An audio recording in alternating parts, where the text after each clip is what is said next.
Good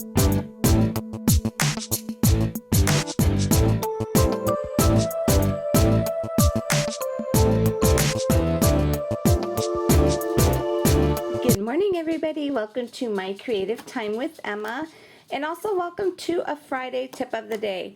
I have gotten several emails from several new crafty friends of mine who are just starting out, and they asked me which 2 or 3 stamp sets they should start off with mine that kind of go with a lot of things. So the first one that came to mind that I thought would be perfect is Many Greetings, only because it has several different items in here. Like there's a thinking of you, congratulations to the perfect couple. That could go for either wedding or like a wedding shower. Happy anniversary, best wishes for your future happiness. Congratulations on your baptism. Just a note, happy birthday. Celebrate you. A standing ovation just for you. I chose to put that on here rather than congratulations because I thought it was cute and different. So that means congratulations. And like a fine wine, you improve each year. And then instead of putting a get well soon, I chose to put wishing you a speedy recovery. You made my heart smile. Please forgive me. Welcome to the family. Hold tight to memories for comfort. Thanks a bunch. You are a true friend. Congrats on your new arrival. And then I also put in there, goodbye tummy, hello mommy. I thought that was so super duper cute because that could go for a baby shower, okay, which I've used already a few times. And then we have cheer up and with deepest sympathy. So basically there's 21 stamps in here, and that basically almost covers it all in my opinion. Perfect stamp set to start off with mine if you are unsure, because basically you have lots of stuff to work in here, a variety, okay? And a second one I recommend as well is for those of you who already have been stamping for a long time, who have so many scraps lying around. That's where my 3x3 cards come into play. I love making 3x3 cards, and that's why I designed this. Now you could also my design team has done an awesome job at showcasing this particular stamp set in just regular cards and not using a 3x3, okay? So basically how I designed this, if you see the little dots all the way around, any of these sentiments could fit perfectly in there, okay? And this is a variety of sentiments as well, okay? So this is another good one. And then somebody said that where they're looking for a stamp set that has more than one holiday in there because it's not in the budget at the time just to get one entire set of Halloween or one entire set of Christmas. So that's where this one comes in. I thought this one would be perfect, which is the Mixed Holiday Sentiments. It has some Halloween, Thanksgiving, Christmas, and a New Year's one in there, okay? Super duper cute one. If you go to the shop, Creative Time for Me, that website, that you could just get through it just by going through my blog. You go to click on it. You could click on it and make it bigger, and you could see how they all look, every single one of them. And what I had to kind of separate these, the Halloween has its own sentiments. The Thanksgiving has its own sentiment, as well as the Christmas has its own sentiment. That's how they're a little different from each other, and I love this set. So perfect. And there's also 21 stamps in this one as well.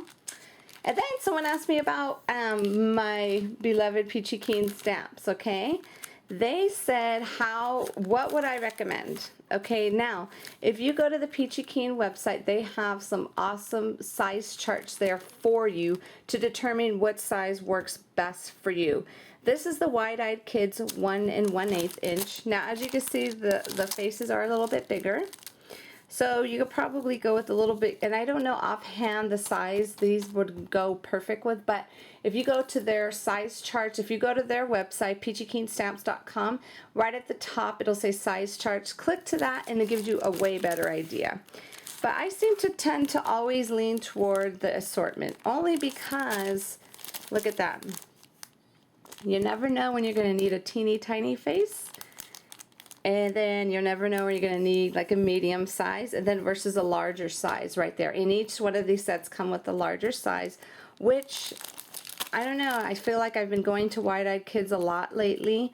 And it's perfect because it has a variety of everything, and it goes for boy or girl. So I think that's an awesome set for you to have. But like I said, check out their website only because of the size chart could help you determine which size works best for you. Okay? And someone asked me about my background stamps I use. I use the Market Street Stamps background. Awesome, awesome, awesome. If you look at this, you could fit an entire, like the standard size A2 card, and it'll stamp the entire thing perfectly, okay? And I really, really love their background stamps because you will get a crisp image every single time. You don't have to worry about trying to, you know, fight with it to get it perfect.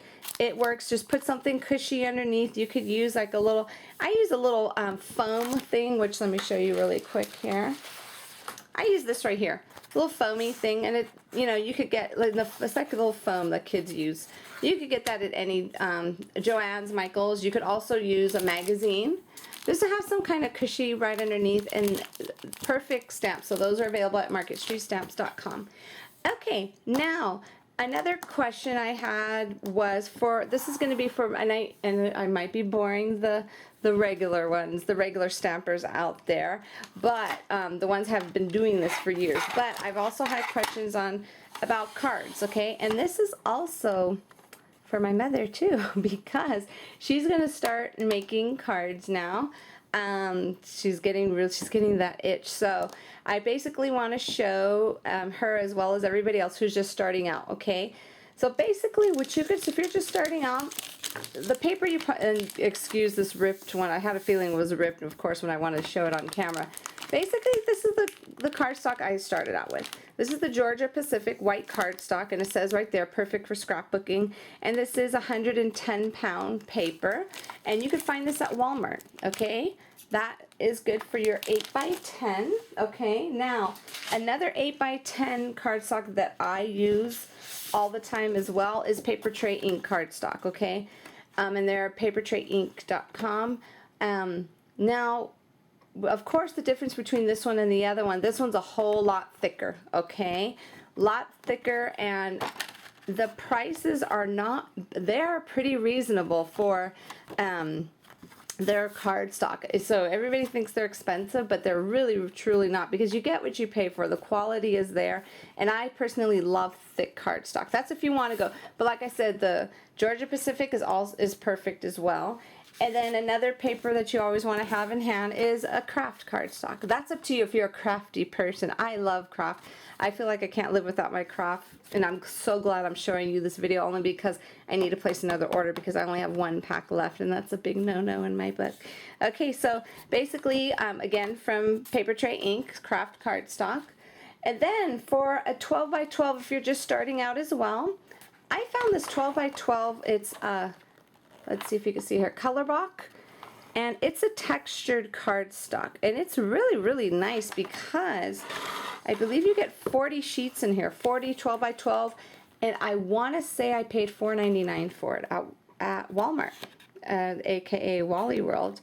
And it's actually really nice, and the cool part about it is perforated for you, so you don't have to worry about ripping it. So this is a nice little 12x12 cardstock to start off with, okay? So I'm going to go ahead and just kind of show you. I'm going to go ahead and just use the Georgia Pacific one.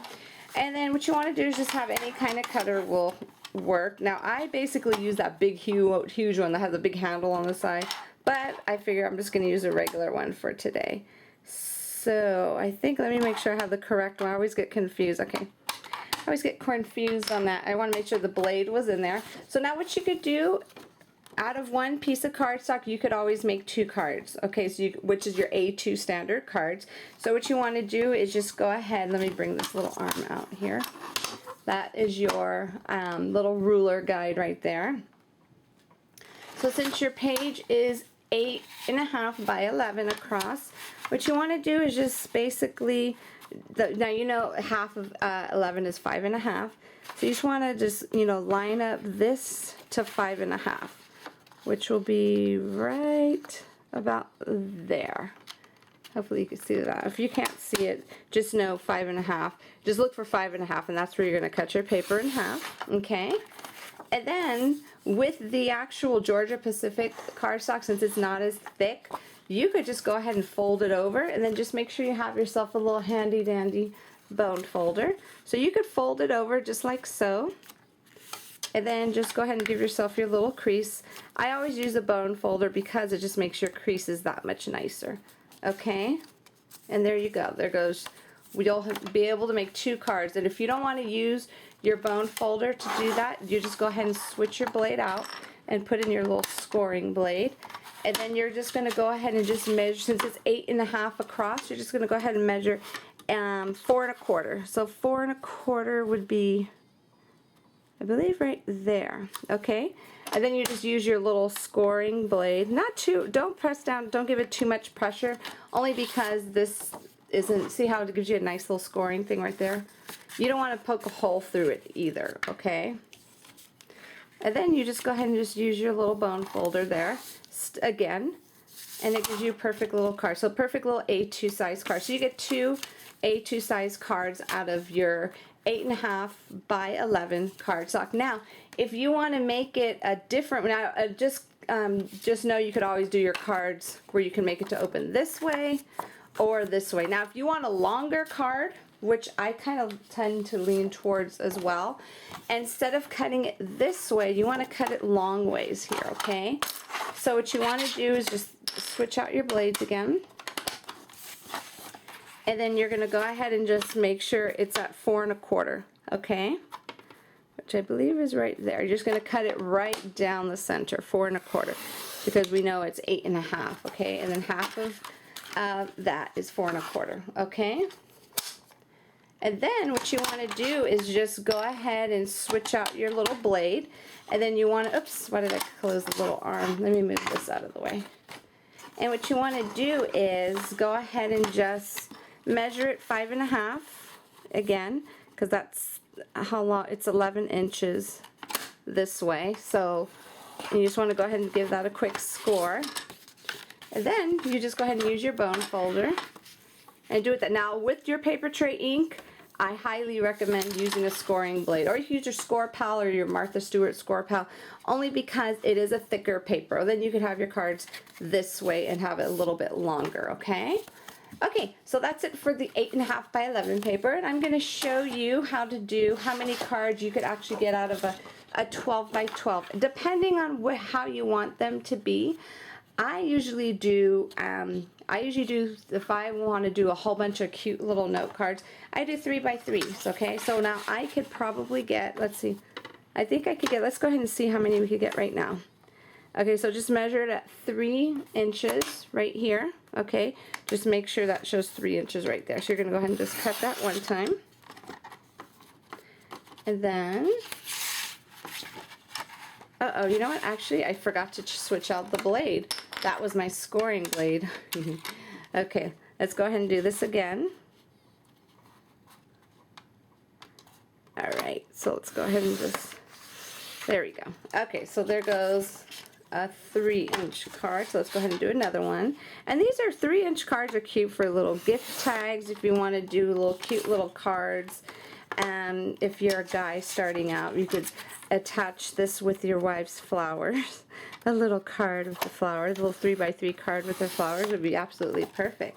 Okay, so we got already, so now we know a 3 by 3 card means the paper should be 3 by 6. So if we cut all of these in half, we will have, let's see, 2, 4, 6, we will have 8 3 by 3 cards. Now how cool is that, okay?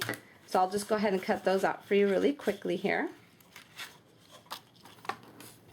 Okay, I'm just like folding up the last of it right here. Now when you use the textured cardstock, you could have the choice of using the textured on the outside, or you could go ahead and do it on the opposite side. Fold it this way and have your smooth side on the outside, and then, oopsie, dropped it.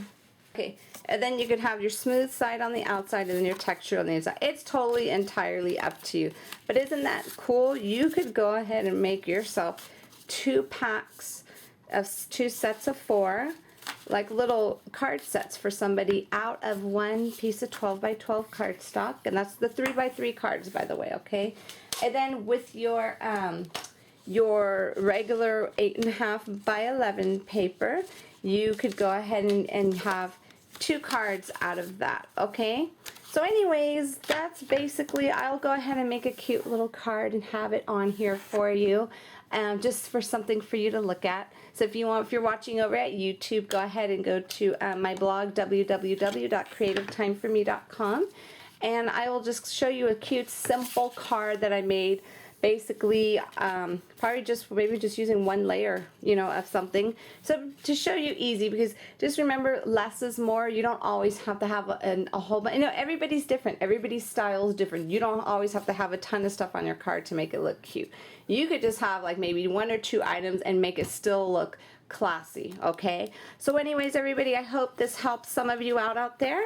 Have a wonderful, wonderful weekend, and I will actually see you back here on Sunday, okay, for a very special blog hop. I will see you guys later. Bye-bye.